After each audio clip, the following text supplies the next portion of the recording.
200, Kit Miguel Sid. Okay, ito.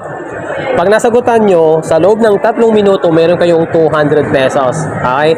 Ito, magbigay lang kayo sa akin ng 7 ibon na nagsisimula sa letter M o litrang M. Litrang M, Tagalog. Litrang M. Ibon. Ano? Maya. Okay, pasok. Isa. 6 na lang. Maya.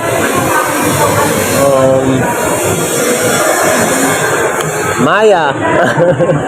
Mayroon pa yan sa Maya. Bigyan ko kayo ng clue. Mayroon pa yan. Bukod sa Maya, may isa pa. Maya din. Dugtungan nyo na lang yung second word. Maya. Isda yata yung Maya. Bigyan ko isang clue. Bigyan mo kayo ng isang clue.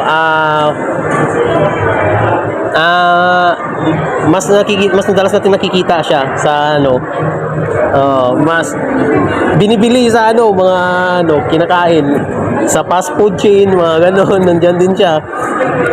Ano yon? Sa Jollibee. Manok.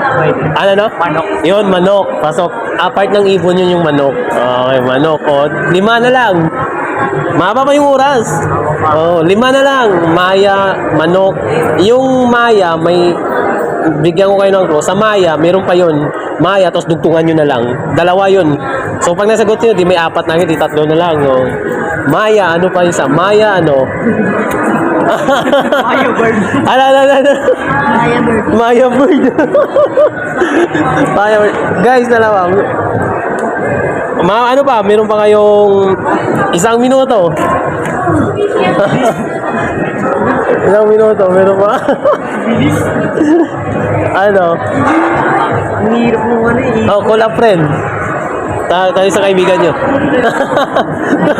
Sabay yung panis. Iniwan kayo ng classmate nyo. Ano? Maya. Yung Maya, bugtungan nyo pa. Mayang tsambahan nyo. Mayang ikaw. Mayang ibon. Mayang ibon, hindi. Tsambahan nyo pa. Mayang yung kulay, Tagalogin nyo lang. Mayang pula. Ano? Mayang pula, yon. Pasok. 4 na lang. Bigyan ko pa kayo ng 1 minuto. Mayang pula, manok, Maya, ano pa yung 4?